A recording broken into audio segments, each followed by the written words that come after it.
wabarakatuh. Perkenalkan, nama saya Dewi Chandra Puspitasari. Saya mahasiswa Alikrit angkatan 5 Universitas Kusuma Husada, AB 212018. Di sini saya akan menyampaikan perasaan dengan judul edukasi perawatan bayi baru lahir sehari-hari. Assalamualaikum. Waalaikumsalam. Monggo pinarak, Mbak. Pripun, ada apa? Nama saya Nenek.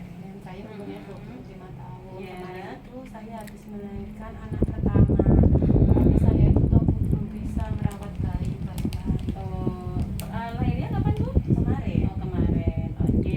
Perkenalkan, nama saya Dewi Chandra. Saya bidannya jadi di sini. Nanti kita bersama-sama nggih ada edukasi untuk perawatan bayi baru lahir. Dan nanti kira-kira sekitar waktu yang bisa diluangkan berapa menit? 10 sampai 15 menit. Oh iya, mau tidak oke. Ya oke, nanti sekitar 10 sampai 15 menit kita akan ada edukasi untuk panjenengan tentang perawatan bayi baru lahir nggih.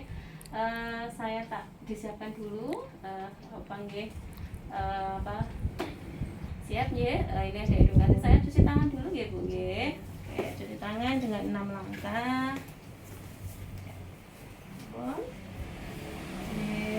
kasih Ibu. Di sini maksud dan tujuan dari konseling ini adalah agar panjenengan bisa bisa mengetahui tentang perawatan bayi baru lahir, utamanya untuk sehari-hari nggih, agar nanti panjenengan bisa terampil pada saat setelah dilakukan konseling ini. Ngoten nggih Bu nggih. Nah, untuk sebelumnya sudah dikasih tahu belum? Pernah mendengar tentang perawatan bayi ini? Belum nggih. Oke, yang pertama adalah tentang pemberian ASI, Bu. Bahwa di sini ASI itu adalah makanan terbaik untuk bayi sejak lahir sampai dengan 6 bulan. Karena ASI ini sangat istilahnya bagus untuk bayi, dan harapannya ibu bisa untuk menyusui secara ASI eksklusif 0 sampai 6 bulan itu tanpa diberikan tambahan makanan ataupun susu formula ibunya. Jadinya ASI diberikan sesuai keinginan bayi, Bu. Jadi ketika tidak usah menunggu berapa jam, tidak usah menunggu waktu, intinya ketika adik putra jenengan ngersakne minum haus nangis dan sebagainya, langsung diberikan ASI nggih, langsung di TTI paling tidak nggih 8 kali sehari itu minimal nggih, Bu nggih. Kemudian ASI itu diberikan sesering mungkin nggih, Bu. Ini biar agar bisa merangsang produksi ASI, karena kalau tidak diberikan ASI kepada bayinya maka otak itu tidak akan merangsang, Bu, tidak akan merangsang produksi ASI. Jadi semakin sering ASI diberikan, ditatai oleh adik, maka ASI, produksi ASI akan bertambah. Ngaten nggih. Kemudian untuk di awal-awal hari itu, di awal-awal hari pertama seperti ini keluar yang warnanya kuning-kuning itu nggih, Bu nggih.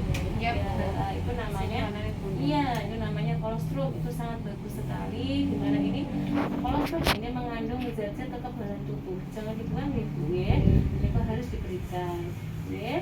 Kemudian yang selanjutnya, menjaga kebersihan dan kehangatan bayi dengan cara kontak antara kulit ibu dan bayi. Jadi digendong, kemudian di meses, dipegang, istilahnya disentuh nggih ibu bayinya nggih.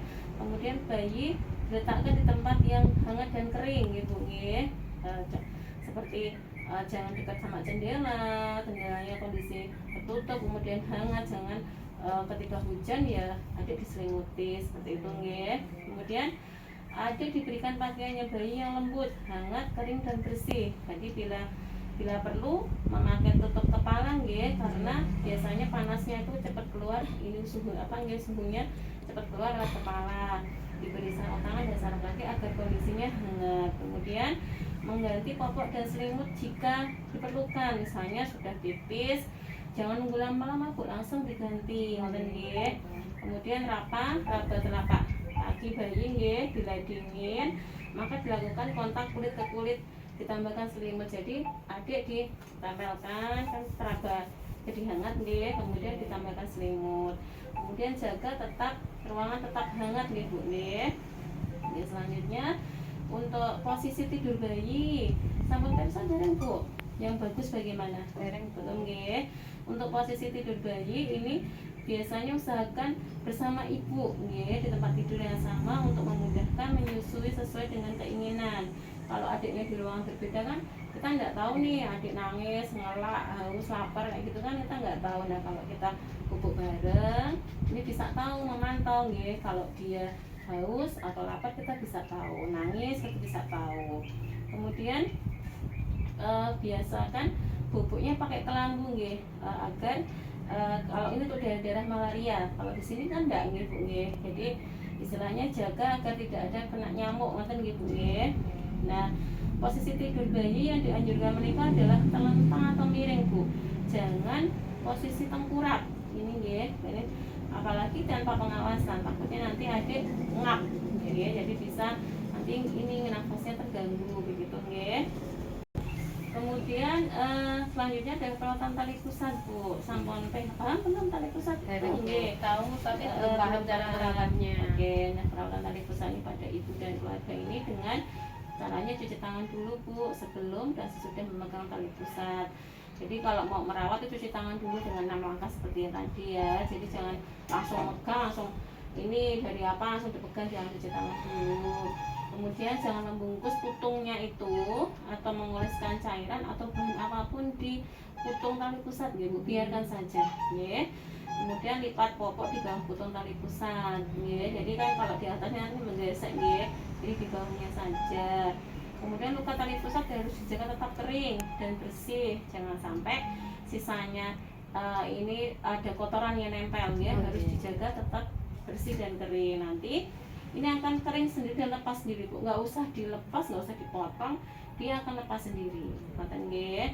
Kemudian jika putung tali pusatnya kotor, anjurkan ya dianjurkan nggih untuk membersihkannya hati-hati dengan air DTT dan sabun, dan segera dikeringkan dengan sesama dengan menggunakan kain bersih. Jadi air DTT itu adalah air matang mendidih, ditunggu 5-10 menit, kemudian diamkan di kondisi suhu biasa untuk membersihkan ketika putung tali pusat ini kotor.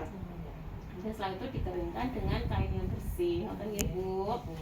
Kemudian mohon diperhatikan tanda-tanda infeksi tali pusat, yaitu yang pertama kemerahan pada kulit di sekitar tali pusat, kemudian ada nanah atau berbau, nggih. Kemudian jika terdapat tanda infeksi ini, mohon segera dibawa ke tenaga kesehatan ya Bu.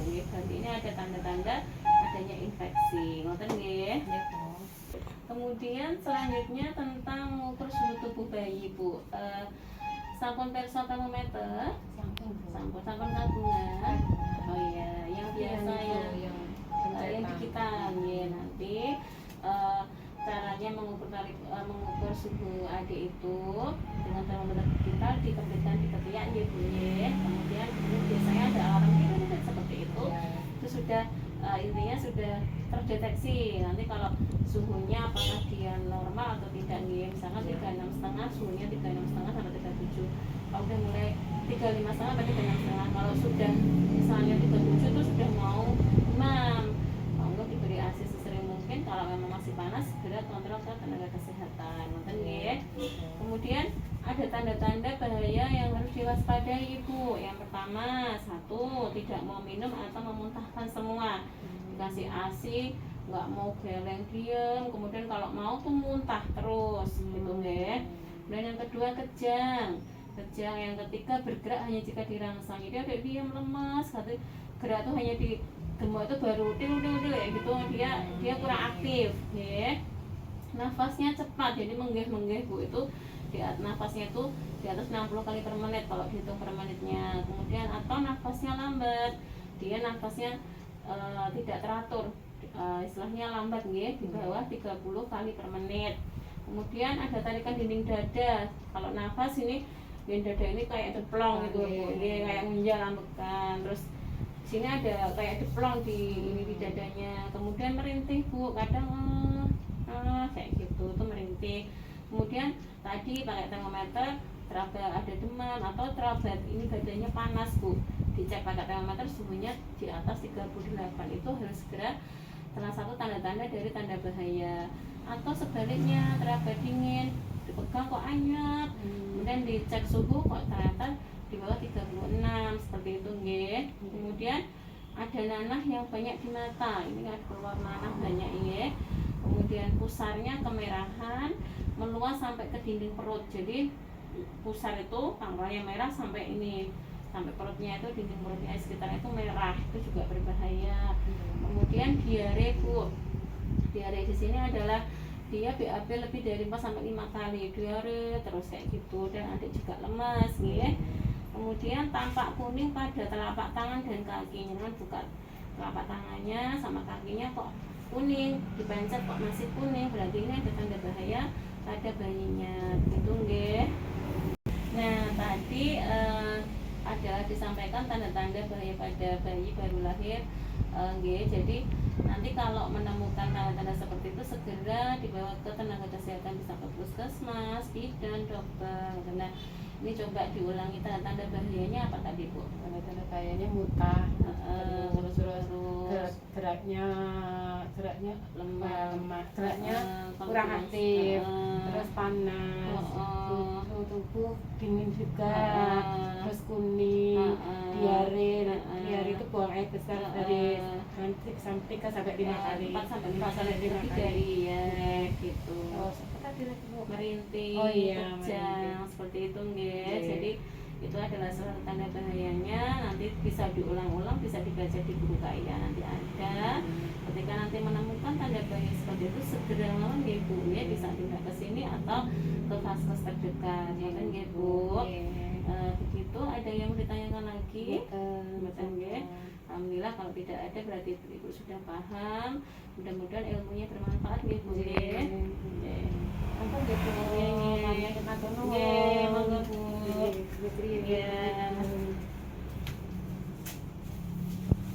Dokumentasi perawatan bayi baru lahir, swab